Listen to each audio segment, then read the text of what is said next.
গোপাল যাচ্ছে গোপাল।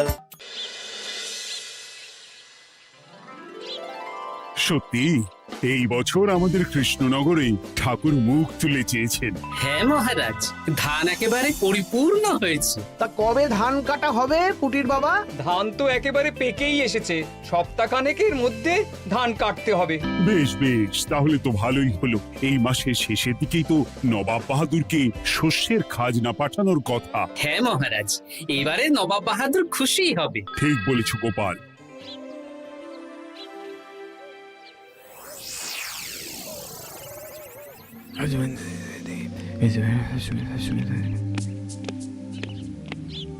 প্রণাম খাম্বাজরাজ। ওই তো কৃষ্ণনগরের মন্ত্রী চলে এসেছে।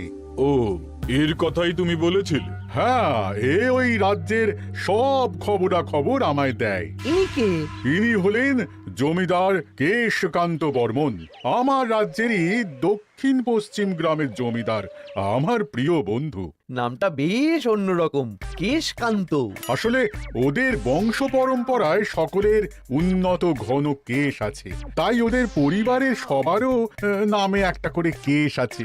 আমি খাম্বাজ রাজের সৌমিত্র এবং সুপরামর্শদাতা। কিছুদিন আগে আমার মাথায় খুব খুশকি হচ্ছিল, মাথার চুল পাতলা হয়ে আসছিল। কিন্তু আমার পরামর্শে একটা তেল মাখতেই মহারাজের মাথার চুল এখন ঘন হয়ে উঠেছে, আর কোনো সমস্যা নেই। বাবা বাবা, ভালো ভালো ভালো। এবার তাহলে কাজের কথাটা বলে দিন। এবারে তো শুনলাম তোমাদের রাজ্যে অনেক ধান উৎপাদন হয়েছে, তাই স্বাভাবিকভাবে নবাব বাহাদুরের কাছে রাজস্ব অনেক বেশি দেবে, কি তাই তো? হ্যাঁ, এবারে রাজস্ব দানে কৃষ্ণনগরে প্রথম হবে। না, তা হবে না। নবাবের কাছে অত ধান পৌঁছবে না, এমনকি কৃষ্ণচন্দ্রের কাছেই চাষিরা বেশি ধান রাজস্ব দিতে পারবে না। সেটা কি করে হয়? পাকা ধানে মই দিতে হবে। বললাম না, ও আমার সুপরামর্শদাতা। হ্যাঁ, আমার মন্ত্রীকে বাণিজ্যের কাজে বাইরে পাঠিয়েছি কিছুদিন, তাই কেশকান্ত মাঝে মধ্যেই আমার কাছে আসে, গল্পগুজব করে আর সুপরামর্শ দেয়। কিন্তু আমি কি করব? তুমি রাতের অন্ধকারে চাষিদের ধান জমিতে পাকা ধানে মই দিয়ে দাও, এমন ভাবে কাজটা করবে যাতে কাকপক্ষীতেও টের না পায়। আর তাতে আমার লাভ? প্রত্যেক বছর নবাব রাজস্ব দানে বিজয়ীকে ৩,০০০ মোহর দেয়, আমি তোমাকে তার থেকে ১,০০০ মোহর উপহার দেব।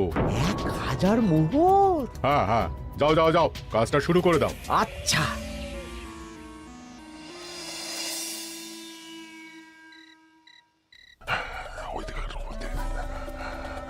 তাহলে আর দেরি কেন? মন্ত্রীমশাইয়ের কথা মতো কাজ শুরু কর। হ্যাঁ হ্যাঁ, চল।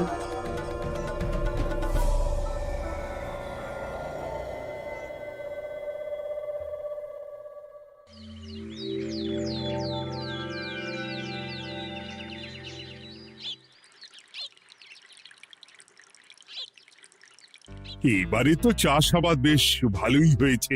আশা করি নবাব বাহাদুরের কাছ থেকে এবারে আমরাই পুরস্কার পাবো।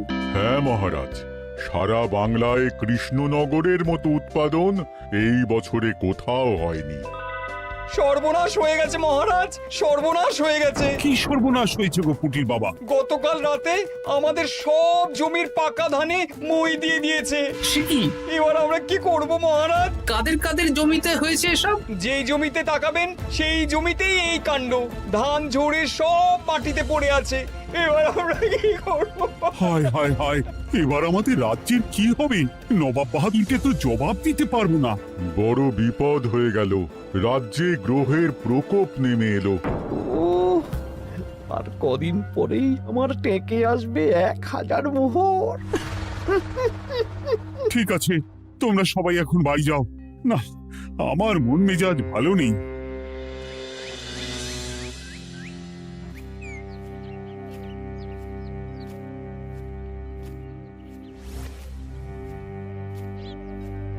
ওগো, তুমি শুনেছো কি হয়েছে? পুটির মা হাউ হাউ করে কাঁদছিল গো। হ্যাঁ গিন্নি, পুটির বাবা কয়েকজন চাষি ভাইদের নিয়ে রাজসভায় এসেছিল। শুনলাম রাতারাতি কে বা কারা চাষ জমিতে পাকা ধানে মই দিয়েছে। কত বড় সর্বনাশ হয়ে গেল বলো? কি হবে গো? কি যে হবে ভগবান জানে। বলি, তুমি পারলে না পুঁটিদের একটু সাহায্য করো। হ্যাঁ, আমি মনে মনে ভেবেই রেখেছি বুঝলে, এবার বেতন পেলে পুঁটিদের বাড়িতে মাসো ভাড়ার জিনিসপত্র দিয়ে আসবো। নবাব বাহাদুরের কাছে মহারাজ খাজনা কিভাবে দেবেন? সেটাই তো বুঝতে পারছি না। আপনি এত চিন্তা করবেন না। রাজবাড়ির ভাড়ার থেকে আপাতত কিছু বস্তা ধান পাঠানোর ব্যবস্থা করুন। তারপর নবাব বাহাদুরের কাছে গিয়ে বলবেন, আস্তে আস্তে সব দিয়ে দেবেন মহারাজ। তাই করতে হবে, তাছাড়া তো আর অন্য কোনো উপায় দেখতে পাচ্ছি না। কিন্তু এবারে আর আমাদের মান রক্ষা হবে না। দেখি দু একদিনের মধ্যেই যতটা সম্ভব ভাড়া থেকে ধান পাঠানোর ব্যবস্থা করব।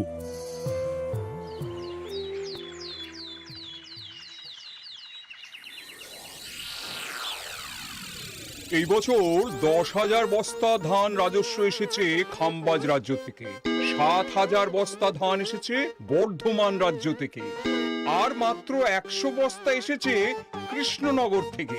তাই এই বছরের বিজয়ী রাজ্য হচ্ছে খাম্বাজ রাজ্য। খাম্বাজ রাজ্যের রাজার হাতে 3,000 মোহর উপহার হিসেবে তুলে দিচ্ছেন। আর কৃষ্ণচন্দ্র, তোমার রাজ্যের এরকম হাল কেন? এবারে আমাদের সমস্ত রাজ্যের পাকা ধানে কেউ বা কারা মই দিয়ে দিয়েছে। সেসব তোমার মাথা ব্যথা। আমার ধান কোথায়?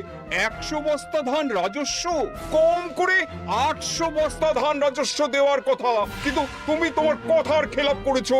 এই বছর আমি নিরুপায় জাহাপানা। আমিও নিরুপায়। হয় তুমি আগামী 1 সপ্তাহের মধ্যে আমাকে 5,000 মোহর দেবে, নইলে নইলে কৃষ্ণনগরের সিংহাসন থেকে সরে যাবে। এত বড় শাস্তি দেবেন না নবাব বাহাদুর, আপনি অন্তত মাস 6 সময় দিন, আবার ধান চাষ করিয়ে আপনাকে প্রাপ্য ধান দেওয়া হবে। বেশি কথা বলছো কৃষ্ণচন্দ্র, তুমি 5,000 নয় 6,000 মোহর 1 সপ্তাহের মধ্যে দেবে। বেটা গোপাল বেশি পাকা, অত কথা বলতে কে বলেছিল? গোপাল, এটা তুমি কি করলে? হায় হায় হায়! সর্বনাশের সময় যখন ঘনিয়ে আসে তখন বিপদের ওপর বিপদ এভাবেই আসে। আমার পাওনা। আরে এখন না, এখন না, তোমাকে পাঠিয়ে দেব। ওই দেখুন, খাম্বাজ রাজের সাথে কথা বলছে। এখন বেশি কথা বললে কৃষ্ণচন্দ্র আর গোপাল সন্দেহ করবে। চলুন তো দেখি ওখানে গিয়ে কি কথা বলছে। কি কথা বলছো মন্ত্রী? মন্ত্রী আমায় বিজয় অভিনন্দন জানাচ্ছিল। বিজয় অভিনন্দন তো উপহার পাওয়ার সময় জানাতে পারতেন মন্ত্রী মশাই। যাই হোক, আপনাকে তো ঠিক চিনতে পারছি না। আমার নাম কেশকান্ত, আমি খাম্বাজ রাজ্যের দক্ষিণ পশ্চিম গ্রামের জমিদার। কেশকান্ত আমার বিশেষ বন্ধু। আপনার কেশ নিয়ে বেশ ভাব দেখছি। হ্যাঁ, ওই কদিন আগে তো খাম্বাজ রাজের মাথার চুল পাতলা হয়ে আসছিল, খুশকি হচ্ছিল আর কি। তো ওনার পরামর্শে একটা তেল মেখেই তো খাম্বাজ রাজের আবার ঘন কালো চুল ফিরে এসেছে। কেশকান্ত জমিদার হতে পারে, কিন্তু ওর অর্থনৈতিক অবস্থা তাবর তাবর রাজাদের থেকে অনেক ভালো। কয়েক হাজার বিঘা জমির মালিকও, তার সাথে চুলের তেলের ব্যবসা করেও হাজার হাজার মোহর রোজগার করে। এই, এখন চুল নিয়ে চুলোচুলি না করে চলো কৃষ্ণনগরে ফিরি। এমনিতেই মন মেজাজ খারাপ, 1 সপ্তাহের মধ্যে আবার 6,000 মোহর জোগাড় করতে হবে। হ্যাঁ, চলুন চলুন।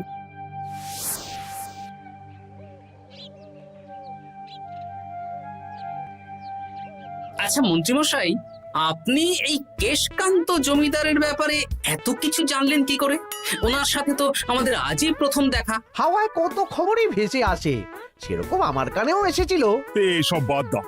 গোপাল, মন্ত্রী, দুজনেই ভাবনা চিন্তা করো কিভাবে 6,000 মোহর জোগাড় হবে। পাকা ধানে মই পড়লো, এখন আবার এত বড় বোঝা। আমার কাছেও মহারাজ বেশি অর্থ নেই, সব মিলিয়ে মিশিয়ে ওই 150 থেকে 200 মোহর মতো আছে বাড়িতে। যদি বেশি থাকতো আমি আপনাকে নিশ্চয়ই সাহায্য করতাম মহারাজ। তাও করতেন কিনা সন্দেহ। তুমি চুপ করো। মন্ত্রী মশাই ওই লোকটাকে জানলো কি করে? এই লোকটাকে তো আগে দেখারই কথা না। না, ব্যাপারটা নিয়ে ভাবতে হবে। চলুন চলুন।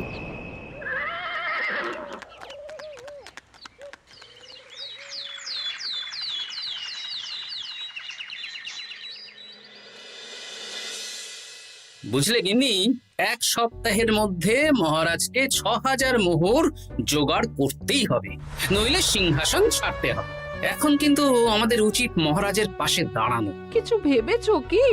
আপাতত আমার বিয়েতে পাওয়া আংটি বন্ধক রাখবো, আর তুমি যদি হ্যাঁ হ্যাঁ, আমার যে দুটো গয়নাগাটি আছে ওগুলো বন্ধক রাখো, পরে আস্তে আস্তে ছাড়িয়ে নেবো খন। দেখি বাকি সভাসদদেরকেও বলবো, যে যতটা পারে, তারপর ভগবানই ভরসা।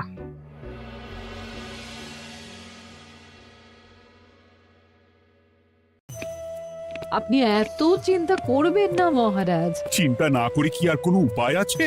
সিন্ধুকে যা আছে তা দিয়ে 3000 মোহর হয়ে যাবে, কিন্তু তারপর আর কি করব? এবার কি নিরুপায় হয়ে জায়গা জমি বিক্রি করতে হবে? কিছু একটা করতেই হবে। আপনি গোপালকে একবার বলে দেখুন, প্রত্যেকবার যখনই বিপদে পড়েছেন তখন গোপালই আপনাকে বাঁচিয়েছে। দেখি আগামীকাল রাজসভা শুরু হওয়ার আগে গোপালের সাথে ব্যাপারটা নিয়ে আলোচনা করব।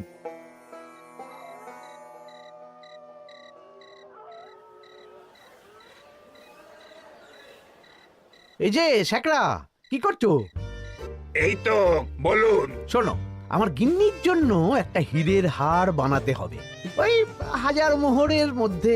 1000 মোহরে তো হীরের নাক, কান, গলা, হাত, পা সব গয়না, এই সব গয়না হয়ে যাবে মন্ত্রীমশাই। তাহলে বানাও, এই নাও 1000 মোহর। ওরে বাবা, মন্ত্রী মশাই, 1000 মোহর! এই মন্দার বাজারে এত মোহর কোথায় পেলেন? গতকালই তো বললেন আপনার কাছে 150 থেকে 200টা আছে। সে যেখান থেকেই পাই তাতে তোমার কি? না, আমার কিছু না। শ্যাকরা, আমি কয়েকটা গয়না বন্ধক রাখবো। দেখি কি আছে। এই সব মিলিয়ে এতে আমি 15 মোহর দিতে পারবো। বেশ, তাই দাও। আমি আমি ধীরে ধীরে শোধ করে গয়নাগুলো ছাড়িয়ে নেব। হ্যাঁ, মন্ত্রীর ব্যবহারগুলো বেশ সন্দেহজনক লাগছে। দেখি, গুপ্তচরকে কাজে লাগাতে হবে, মন্ত্রীর পিছনে ছায়ার মতো লেলিয়ে দিতে হবে।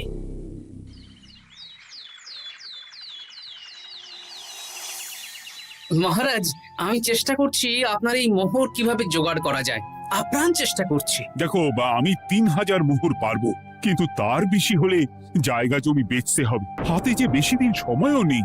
আচ্ছা মহারাজ, দেখছি। তবে মন্ত্রীমশাই চাইলেই আপনাকে 1000 মোহর দিয়ে সাহায্য করতে পারতেন, কিন্তু উনি তা না দিয়ে ওনার গিন্নির গয়না বানাচ্ছেন, হীরের গয়না। কি মন্ত্রী তো কালকেই বলল ওর কাছে 150 থেকে 200 মোহর আছে মাত্র, 1000 মোহর কোথা থেকে পেল? সে উনিই জানেন, তবে তার খবর খুব তাড়াতাড়ি আশা করি পেয়ে যাব মহারাজ।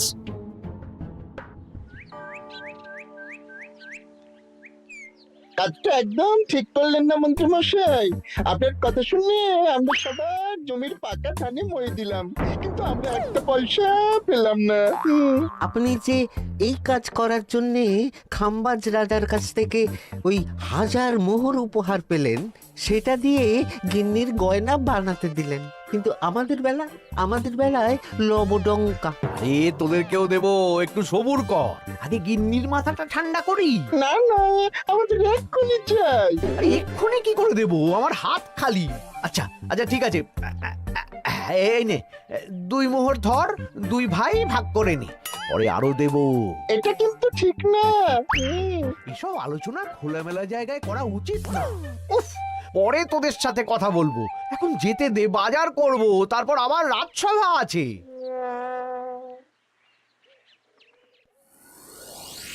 আচ্ছা, এই ব্যাপারটা মহারাজকে আর গোপাল দাদাকে জানাতে হবে।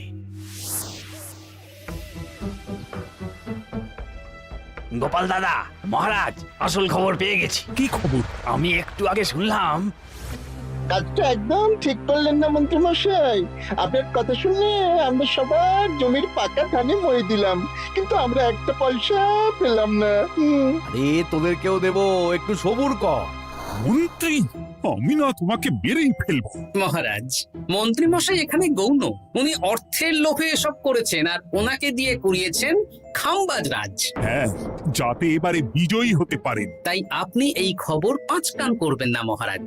আমি খাম্বাজ রাজ আর ওই কেশকান্তর কাছ থেকে ক্ষতিপূরণ ঠিক আদায় করে আনব। কিন্তু কিভাবে? শুনুন তাহলে।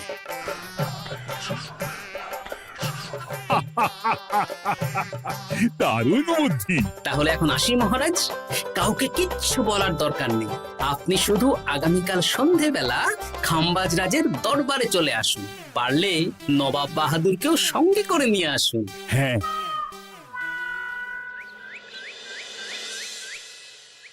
প্রণাম খাম্বাজ রাজ, কে আপনি?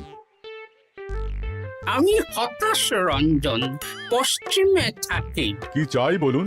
কিছু চাই না, তবে একটা কথা শুনলাম তাই বলতে এলাম। কি কথা? আমি শুনলাম মহারাজ আপনার মাথার চুলগুলো সব নকল। আমার এত সুন্দর চুল সব নকল? ফাজলামো হচ্ছে।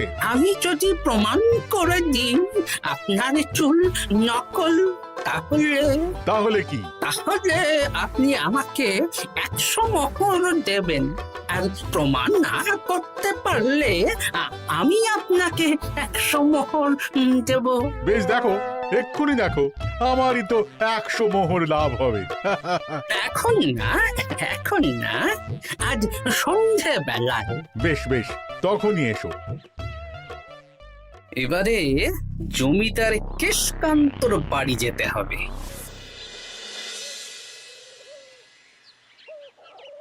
জমিদার মশাই বাড়ি আছেন? কে মশাই আপনি? আমি হতাশ রঞ্জন, পশ্চিমে থাকি। আমি বিশাল ক্ষমতাশালী লোক। কিসের ক্ষমতা? আমি রাজরাজাদের মারধর করি, চুল ধরে টানি, শাস্তি দিই। এসব কি উল্টো পাল্টা বলছেন? খাম্বাজ রাজ আপনার বন্ধু না? হ্যাঁ, প্রিয় বন্ধু। ওনাকেও আমি আপনার সামনে চুল ধরে টানবো, কিন্তু উনি কিচ্ছু করতে পারবেন না। উনি আপনাকে শুলে চড়াবেন। কিছুই করতে পারবেন না, বললাম না আমি বিশাল ক্ষমতাশালী লোক। বিশ্বাস হচ্ছে না তো? তাহলে বাজি ধরুন, 10,000 মোহরের বাজি। 10,000 মোহরের বাজি? হ্যাঁ, আজ আমি খাম্বাজ রাজের রাজবাড়ি যাব, আর আমার শক্তি প্রদর্শন করব। ওনার চুল ধরে টানা হেঁচড়া করব, ওনাকে আহত করব, কিন্তু উনি আমাকে কিছুই করতে পারবেন না। বেশ, রাজি, বাজি। 10,100 মোহর দিতে পারবেন তো? হ্যাঁ, আমি বাজি হারলে আপনাকে দেব 10,100 মোহর। দরকার হলে ওই কাগজে কলমে লিখিত পরিত করে নিন। বেশ, তাহলে তাই হোক। কিন্তু হ্যাঁ, একটা কথা, আমি শক্তি প্রদর্শন করার আগে থেকে প্রক্রিয়া চলাকালীন সময় পর্যন্ত আপনি খাম্বাজ রাজের সাথে কোনো কথা বলতে পারবেন না। বেশ বেশ।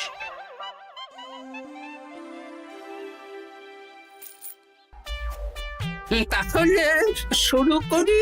শুরু করো। এবার আমি প্রমাণ করেই ছাড়বো।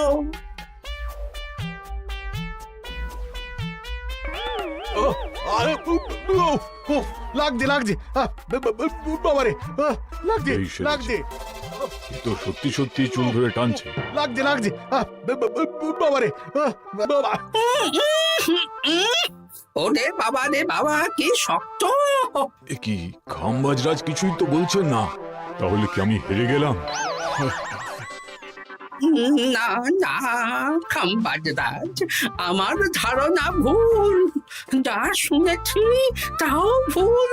এবার বিশ্বাস হলো তো? দাও দাও, এবারে 100 মোহর দাও। দিন কেশকান্ত মশাই, আমাকে 10,100 মোহর দিন। এ কি, ও তোমাকে 10,100 মোহর কেন দেবে? ওনার সাথেও তো বাজি ধরেছিলাম। কি বাজি? আপনার এখান থেকে বেরিয়ে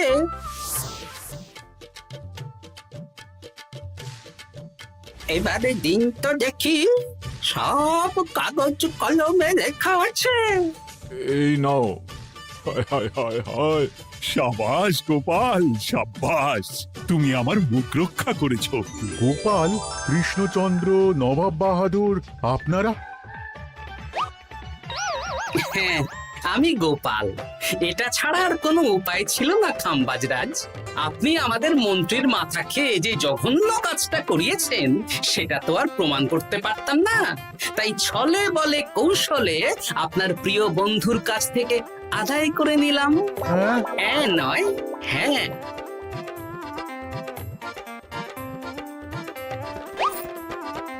এই নিন মহারাজ। এতে কত মোহর আছে? 10,100 মোহর। এর থেকে 100 খাম্বাজরাজকে দিন, 6,000 নবাব বাহাদুরকে, আর বাকিটা আপনার কাছে রাখুন। এত ধান নষ্ট হলো। কৃষ্ণচন্দ্র আমাকে সবটা বলেছে, আর ওর মন্ত্রীকেও নিয়ে এসেছি। ধোলাই খেয়েই সব বলে দিয়েছে। এই কে আছো? কৃষ্ণনগরে মন্ত্রীকে নিয়ে এসো।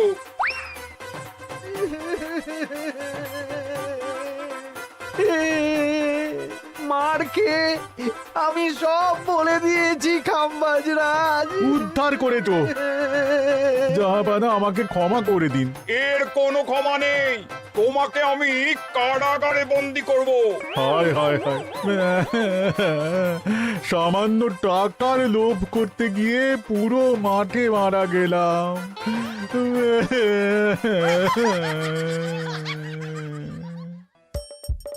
হাসির রাজা, জ্ঞানের রাজা, রসিক রাজা।